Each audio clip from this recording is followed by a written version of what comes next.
This episode is brought to you by Early Innings, an anthology of the first 4 years of the Twin Bill. Featuring over 200 pages of baseball poetry, short stories, essays, interviews, comics, and art, it tells the story of what it means to love baseball today. The Athletic's Tyler Kepner said, like a box of ballpark Cracker Jack, there's a delightful surprise on every page of the Twin Bill's Early Innings. This is a collection to be savored, a loving and lyrical celebration of the art of baseball. Early Innings is available now from 406 Press.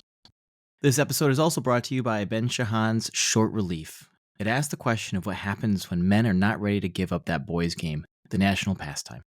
In 9 stories, he traces the stories of a minor league pitcher holding on to his last shred of hope for promotion to the show, little leaguers' formative experiences, and a host of men and boys in between.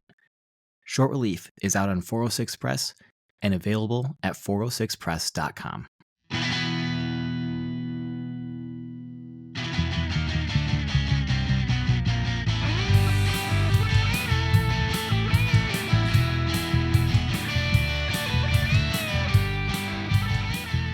Welcome to the Twin Bill Podcast. I'm your host, Scott Bolohan. Despite winning the World Series last season, closing out the World Baseball Classic, and becoming the highest paid player in baseball, I still don't think we appreciate Shohei Ohtani. As he works his way back to pitching, it's a reminder that what he's doing is the most incredible thing happening in sports today. Chris Jensen's book, Baseball's Two-Way Greats, helps to contextualize Ohtani's greatness by looking at the history of players who both hit and pitched. I learned a lot by reading the book, and we had a great chat too. Enjoy. Welcome to the podcast, Chris. How you doing today? I'm doing great. Thanks for having me on, Scott. My first question always is, where does this idea begin for you? I think the idea for the book comes from being annoyed by things I see and hear. It's kind of interesting. It's the same way my first book came about. But, for Ohtani, he's in the news constantly. And every time he gets mentioned, these are national broadcasters and big time sports writers. They say the same thing. He's the first two-way star since Babe Ruth. And then some people even lead you to the impression that Babe Ruth and Shohei Ohtani are the only two-way players. And I know enough baseball history to know that's just not true. And so I'd get annoyed every time I'd hear that. And I was like, well, I've got to prove these guys wrong. And so I kind of set out to do a comprehensive history of two-way players. And there's stuff that I didn't know that I now know. And there's a lot more out there than I figured. I always knew the 19th century players were kind of forced to be two-way players because, the guys that were pitching every day. And the few times they didn't pitch, they stuck them out in right field. So that wasn't surprising. But I also knew from my research into the Negro Leagues that a lot of the Negro League guys were two-way players. And I think that's where I wanted to really dive into more and just really see just how good were they as two-way players. And a bunch of them were way better than I ever thought. So you mentioned this sort of annoyance, very rightfully so, I believe. How does that relate to your first book as well? So my first book came about because I read something in the Indianapolis Star, and I live in the Indianapolis area. And this was back in probably 2006 or so. And it was the all-time team of MLB players born in Indiana. And I can't remember, they had Craig Counsell in some strange position. And I just thought, man, this is a terrible all-time team. I can do better. And so I kind of went on Baseball Reference and looked up all the guys born in Indiana. And I came up with, I thought, was a better all-time team of Hoosier-born players. And then I thought, well, that was kind of fun. Let me do a couple other states. And I'm from New York, so I'm sure I did New York and probably California and a few others. And I got about 10 states in, and I'm like, man, this is an awful lot of fun. But it's, a year later, and I hadn't really thought of it as a book project yet. And then I started realizing that I kept coming across all these cool nicknames. And what if I had a chapter for each state and then added all the nicknames? And then I added all the historic baseball places to see in each state. And pretty soon I had a concept for a book idea. So baseball state by state took me 5 years to write and research because it just took on a life of its own. And I got so involved in it, I ended up quitting my day job. So I'd have more time to write, but I ended up starting two publishing companies, which I ended up working twice as much with my publishing companies that I'd been working at my other job. But I just really wanted to dive into the research. And so there's a chapter on each state, all time teams by player state of birth. And when I was 2.5 years into it, I thought, how can you have a catcher from Georgia who's not Josh Gibson? And Right. so I had to include the Negro League players. And that's where, back in those days, there weren't the stats that are even available now on the Negro League players. It was a lot harder. And I wasn't as knowledgeable about Negro League players as I am today. So that was a stumbling block. It's like I didn't really know where to slot them. And it kind of delayed the project a little bit, but it also, I felt, made it worthwhile, because if I had an all-time team that didn't include the Negro League players, it just wasn't going to be credible. Yeah. And so that came out in 2012. And again, it was just response to what I saw in the Indianapolis Star, which was, man, that's a lame list. I can do a better list. Back to the two-way greats. How do you define a two-way player? I looked at a couple different angles there, but what I kind of settled on was someone that had 200 plate appearances and 10 pitching appearances in one season. And then you kind of run those numbers, and you can do it up and down a couple of different ways, but that kind of makes sure that they're doing both things. And I think especially it got a little tough because there's a lot of Negro League players that fall under that threshold because there just aren't enough stats for them. So you kind of have to look at them a little separately. But I think for the most part, 200 plate appearances and 10 pitching appearances in one season is kind of the threshold that I used. And in doing that, I came up with 336 players that met that threshold, and 291 of them came from the 19th century, which is not really surprising because, again, those guys were pitching every day. And when they weren't, they were playing the outfield, and, they played every day. And they didn't have 30 guys on the roster. And so it just wasn't that unusual. And everyone was pretty much doing it both ways. And they weren't throwing overhand. They were lobbing the ball in there underhanded. So it's not like you couldn't pitch every day. I think the number I came up with was like 14.5% of the 19th century players were two-way players. So that's a pretty high percentage. What was your research process like? So once I had those thresholds, it's kind of cranking out all the numbers and see what gets spit out, and then kind of identifying what I ended up with was, I think, 133 players that were worth mentioning in the book. And then I had to do all the research I could on those. And it's the Negro League players that took a little more effort.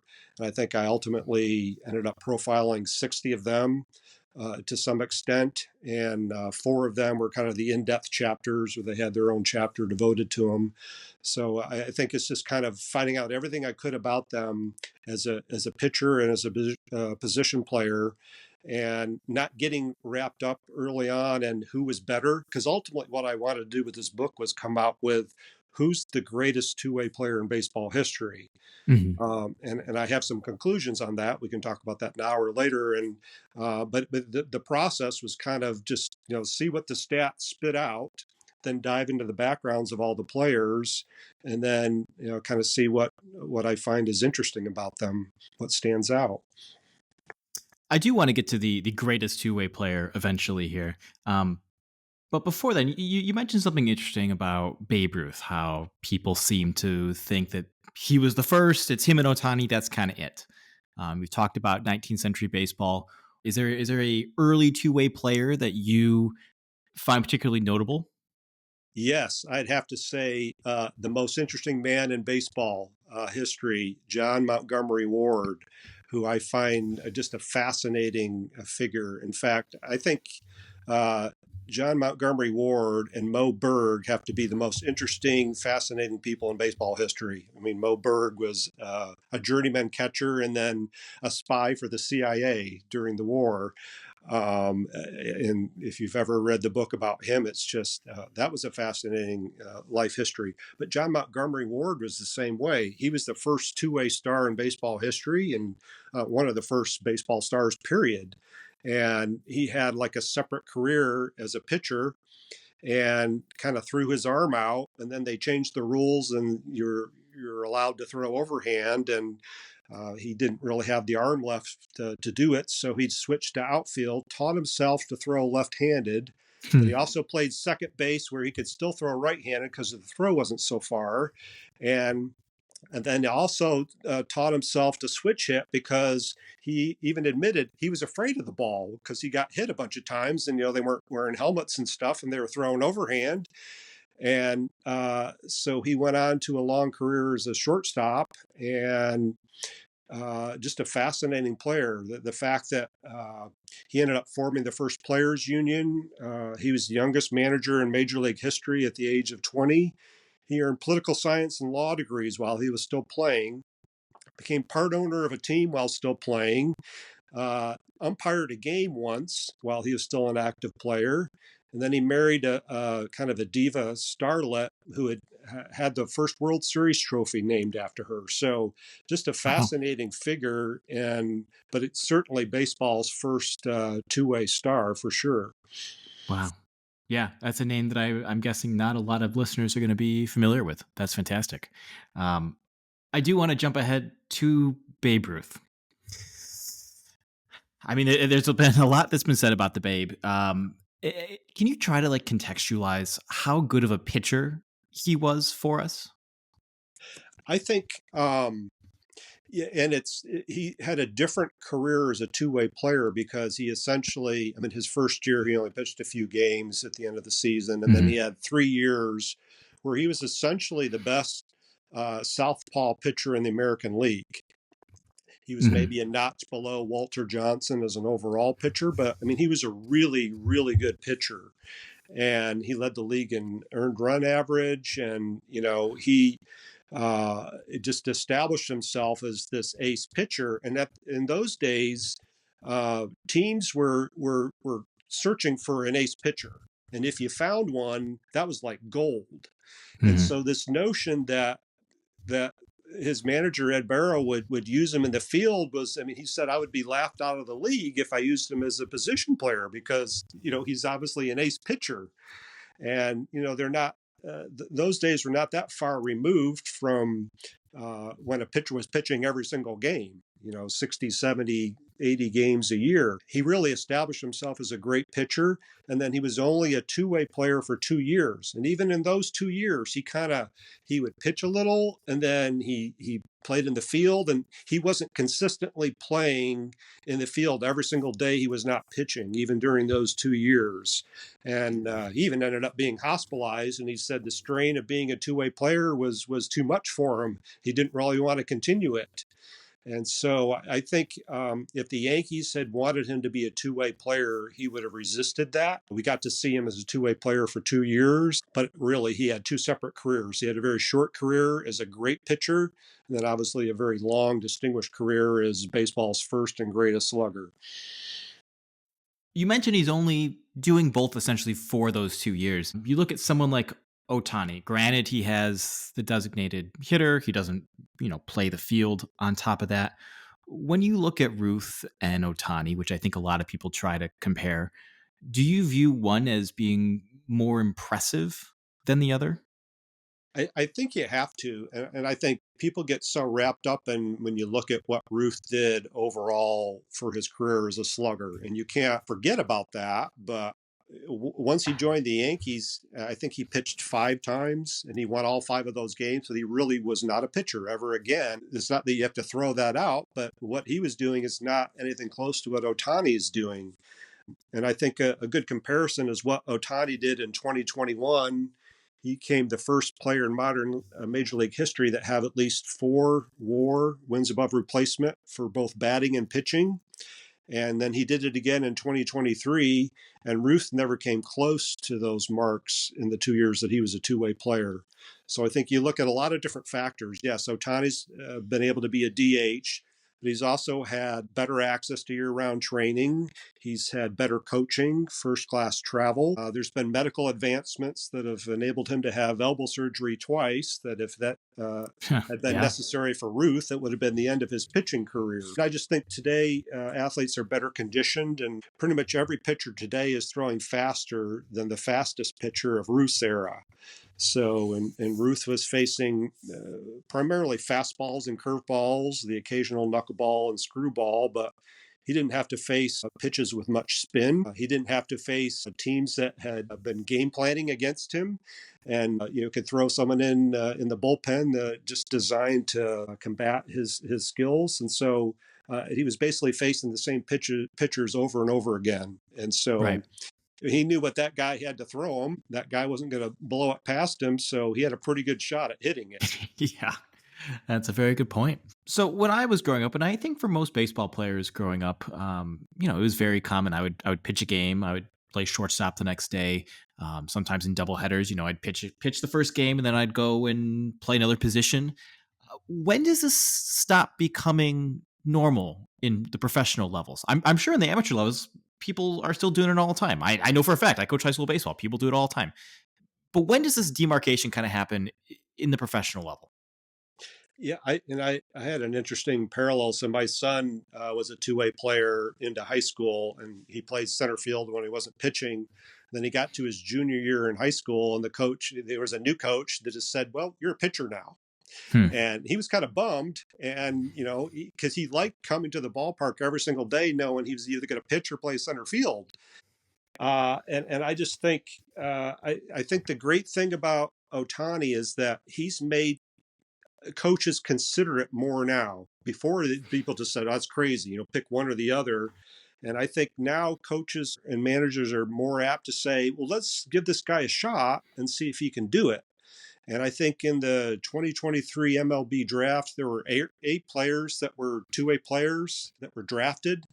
And they were going to, I think most of them were going to be allowed to at least try it a little bit. I think there's a couple that came out last year that were also two-way players. So, and Michael Lorenzen when he was a free agent this winter, he was marketing himself as a two-way player, saying, "Hey, I Yeah. can pitch and bat." And Yeah. he got signed, but it wasn't to be a two-way player, which I think is a mistake. If you can got someone who can be a relief pitcher and then fill in as a fourth outfielder and an occasional pinch hitter, why wouldn't you take advantage? That kind of gives you an extra spot on the roster. So I think we'll see more of it in the future. I just don't know that we'll see someone quite like Ohtani. He's definitely a unicorn. I don't think you're going to find someone with those abilities. And it's been pointed out, if he just concentrated on batting, he could be the greatest slugger, the greatest hitter ever. And if he just concentrated on pitching, he could be one of the best pitchers of all time. So people are kind of wondering, how great can he still be doing both? And I think it has to play out to see over the next 9 years of his contract, how much is he going to be able to pitch? Because that's ultimately going to determine where he stands as a two-way player. He's already been great, but he's only pitched half the time. Yeah. Well, and we saw last year, he goes 50-50 he literally does something that no one's ever done before. Yeah, that wasn't on anyone's radar screen that he would do that. When he's pitching, he's not going to steal very many bases because, he got No. injured in the World Series on the base pass. So he doesn't want to injure himself running. So probably be the only time of a 50-50 season, but everyone wants to see what he's going to be able to do on the mound in 2025. I want to go back to the 19th century when, you talk about how guys are doing a lot more of two-way playing. When does that kind of stop? It's when they changed the mound. And then, well, first when they made him throw overhand, and then when they moved the mound back, and there's no way you can throw from 60 feet and throw every day. That kind of settled it right there. So I think, it was crazy. These guys were pitching 600 innings a year, but they were throwing underhand, and they weren't throwing Yeah. 100 miles an hour. So totally different game. And I think, John Ward, when he started the Players Union and formed his own league, and he got involved in kind of when he was a pitcher, he liked the rules the way they were. But then once he became a batter, he didn't like those rules so much. And he actually was instrumental in getting some things changed so that it took more strikes to strike you out and fewer balls to get a walk. And the pitcher had to keep the 1 foot on the rubber. When he was a pitcher, you could dance around, and it's like you're literally, you never knew where he was going to stop and when the ball was going to actually be pitched. They were just kind of dancing around. You had to keep 1 foot on the rubber, and that kind of limited how fast you could throw or even what hijinks you could pull. So I think moving the mound back was the ultimate thing, but the reality was that pitchers couldn't continue to do that sort of workload forever. Yeah. Well, I mean, I can tell you from my, personal experience, I know when I'm pitching, I don't swing the bat as hard that game. My arm is tired. I'm using it for the rest. It's incredibly difficult, which just makes me respect Ohtani so much more.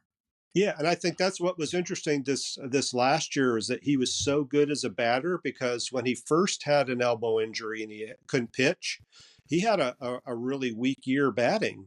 Yeah. And he would say that he was so used to focusing on both. When he was just focused on one, it made him a worse player, which seems counterintuitive. But that's why it was fascinating to see him be so successful last year. And then obviously add the dimension of stealing the bases, because he was locked in and focused and about as good as you can be as a batter.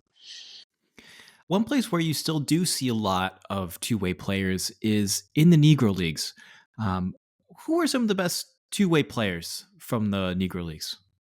In many cases, their rosters were only 13, 14, 15 players. Mm-hmm. And so they had to be two-way players. In fact, not all of them were pitchers and position players, but they all played multiple positions, because you needed to be versatile. And so they were playing a lot of double headers. Some days they were playing 3 games in one day. So, I mean, everyone had to pitch in, literally. And so you see stars like Oscar Charleston and Cool Papa Bell, Smokey Joe Williams, Rube Foster. All those guys were kind of two-way players to some extent. But for my book, I really found 4 that stood above the others for their two-way play. Bullet Rogan, Martin Digo, and Leon Day are all in the Hall of Fame. And then the 4th one is Ted Double Duty Radcliffe. Yeah.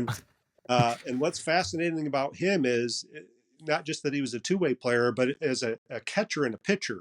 The 2 most demanding positions on the field were the ones that he did. And he would, he would pitch one game and catch the other. And then he did it for 36 years, which is just amazing. So, so I think those 4 really stood out for their all-around abilities and just, what they were able to accomplish as two-way players. In your process of researching the book, did you come across someone that you felt like this guy really needs more attention, or you're just really impressed with him and weren't really familiar with him from before? Um, yeah, I'd have to say probably other than John Montgomery Ward, who just was fascinated by, impressed, yes, but fascinated by his total story and starting the Players Union and all that sort of stuff. But I would say Bullet Rogan more than any, because I just think I'm struck by the fact that when he was becoming of age to be a player, the Negro Leagues weren't organized yet, and he didn't really see a future as a professional baseball player. So he joined the Army, and he spent 9 years of his baseball prime in the Army. Now, he was still able to play, and he really stood out for his playing ability in the Army. They called him Cap. And there was a lot of betting when he was pitching. There was a lot of money being bet on the game, and they were always betting on him to win because no one would want to bet against him. So it's really unfortunate that he lost 9 years of what could have been an even more extensive career, and there aren't really hardly any stats from that. I believe his record in the Army was 58-2 as a pitcher, Huh. which is, I mean, you just couldn't beat him. That's not bad, yeah. But so he started his Negro League career at the age of just before he turned 27 and stood out. And he was really an ace pitcher, but when he wasn't pitching, he was a Gold Glove caliber center fielder. He was a five-tool player, and he batted in the middle of the lineup. And he's playing 2, 3 games every day and just constantly pitching. And when he wasn't pitching, he was, winning the game with a hit or a key catch or something like that. So, and then he had a long career and also was a manager. Just really stood out as someone who is 5'7" and 160 pounds. He swung a bigger bat than Ruth, which is Wow. I still don't I can't wrap my head around that.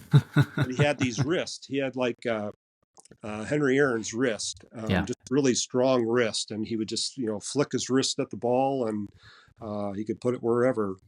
I think they credited him. If you look at all the barnstorming games, he went over 350 games. He had over 2,000 strikeouts as a pitcher, but as a batter, he had over 2,500 hits and probably over 350 home runs, and still stole 500 bases. So, I mean, that's an all-around great two-way player. I want to go back to talking about Ruth and Ohtani here. In between the two, is there a two-way player that you would consider sort of the last two-way player who was really kind of doing it regularly as opposed to a couple appearances here and there, specifically between the time of Ruth and Ohtani? There really aren't any that stand out, because I think if you look at some of the ones I profiled, there's guys like Smokey Joe Wood, who Mm-hmm. was an exceptional pitcher, and then he hurt his arm, and he came back as an outfielder. And so you have guys like that, just like in the 19th century, you had Cy Seymour, who led the league in strikeouts, but he was wild, so he switched to outfield and then had like 2,000 hits as an outfielder. So you see people that they were good at one thing and then they switched to the other, but you didn't see a lot of consistent two-way play. And some of the ones of what I call the live ball era from Yeah. 1920 on, they really weren't good. They just didn't have anything in comparison to what Ruth or Ohtani did. In fact, there's only been 12 seasons of two-way distinction since 1900. 4 have been done by Ohtani, 4 by Bullet Rogan, 2 by Ruth, and the others were Ed Ryle and Ted Radcliffe in the Negro Leagues. So all the other guys were just, they qualify, but they weren't doing anything sensational. I want to kind of get into the greats here. What would your Mount Rushmore of two-way players be? So, I wanted to come up with a greatest two-way player in history, and I think what I learned is that you really can't. It's apples to oranges, and comparing Ruth to Ohtani is just not really possible. Just totally different eras, and so I think I was able to come away with a ranking that made sense to me, and I think does a good job of justifying how good these guys were. And so what I came up with was John Montgomery Ward was the best two-way player in the 19th century. Mm-hmm. And then Ruth was the best two-way player in the segregated major leagues in the modern era, which Mm-hmm. is from 1901 on, but in the segregated major leagues. And then Martin Diego is the best two-way player in Latin leagues. And Bullet Rogan is the best two-way player in the Negro leagues. And then, of course, Ohtani is the best two-way player in the post-integration era. I think that's the best way to kind of summarize all them, because it puts them in the right era, in the right spot. But ultimately, if I had to come away with one overarching theme, is that Bullet Rogan is the best triple threat in baseball history, because he could beat you with hitting, pitching, and fielding, playing center field or other places in the field when he wasn't pitching, unlike Ruth, who really didn't do it consistently or for long, or Ohtani, who just plays DH when he doesn't pitch. And that's nothing like what Bullet Rogan was doing. So if there's one grand prize to be given out right now, I think it's to Bullet Rogan, and I think it still remains to be seen what Ohtani will do. He may end up playing more in the field, especially if he's not able to pitch more in the future. It's going to be interesting to see what he's going to do the rest of his career, but he's a unicorn, but he's certainly a unicorn that can continue to surprise us. We were emailing a while ago trying to set this up, and you mentioned that you were working on finishing yet another book. You ended up finishing 2 books in this last year. Is that correct? Yeah, so I nearly killed myself with the first book in the 5 years it took me to write and research that, and I took a long break because I was busy with the work that pays the bills. But then I had these ideas, and so I pitched them to McFarland. I actually pitched 6 book ideas to him. They liked 3 of them, and so we kind of settled on 2. And I thought, well, these shouldn't be too bad. I think I can crank them out. So, Huh. like a fool, I committed in late 2023 to basically do 2 books in an 11th month period. And I cranked out Baseball's Two-Way Greats in 6 months. I got it done last May.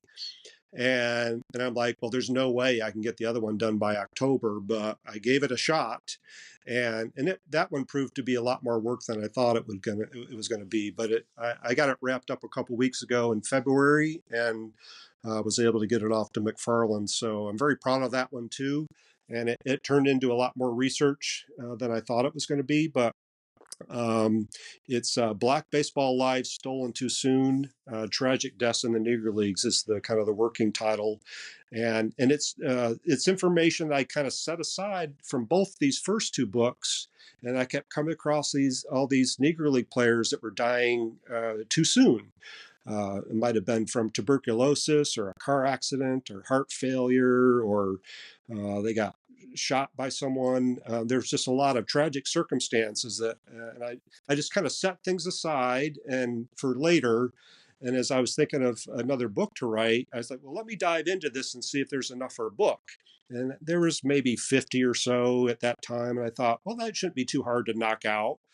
And then when I committed to doing the book for McFarland, I really dived into it, and I got up to nearly 200 that had died early tragic deaths. And Wow. now it's it's taken on a life of its own, and I'm working 12-hour days around the clock to work on that. But it's it's a sad story. But I just felt like there was all these Negro League players that were deprived from playing in the major leagues, didn't get a lot of recognition, and they had tragic circumstances where they died too young. And everyone knows of a Josh Gibson or even a Rube Foster or people like that. But I think there was a lot of players I wasn't very familiar with that I learned more about, and I really wanted to bring their stories to light. And and it's organized by decades. So, the players that died in the 1880s and the 1920s, and they're all, organized by the year they died. And the very first one was Octavius Catto, who was one of the first Black professional baseball players with the Pythians. And he was a civil rights activist, and he was very instrumental in pushing for the rights for blacks to vote. And he was actually assassinated in Philadelphia on Election Day in 1871, which was the first day blacks got to vote. And I just found his story fascinating, and bringing some of those stories to light. If I'd never heard of him, that means lots of other baseball fans haven't heard of him. So I wanted to kind of bring more recognition to some of those players. And the interesting thing about Caddo is that there was a big memorial statue that was finally unveiled, I think, in 2016 in Philadelphia.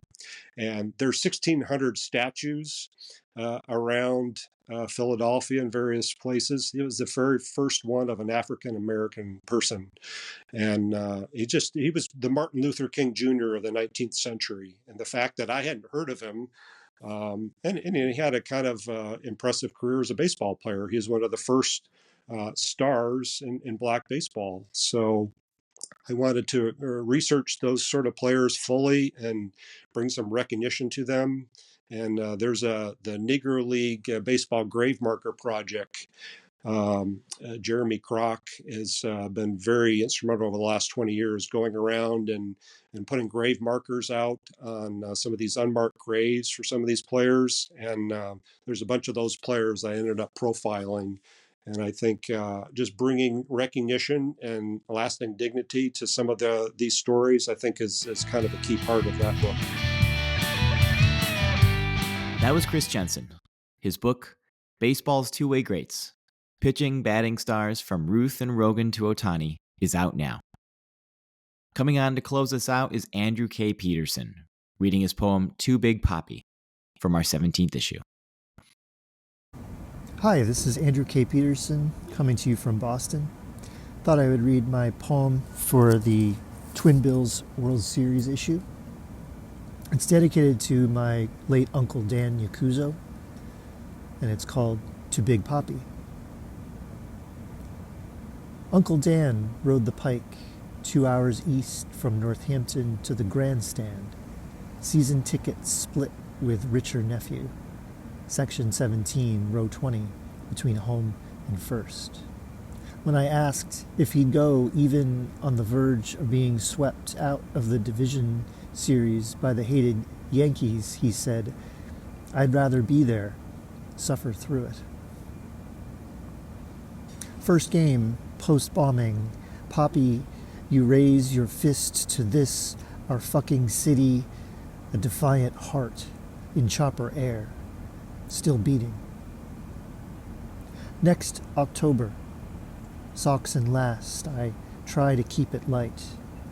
Good news, today the Yankees were eliminated from playoff contention, and give a squeeze through his thick hospital sock, as if to say, see you soon, good game, we'll be there, opening day.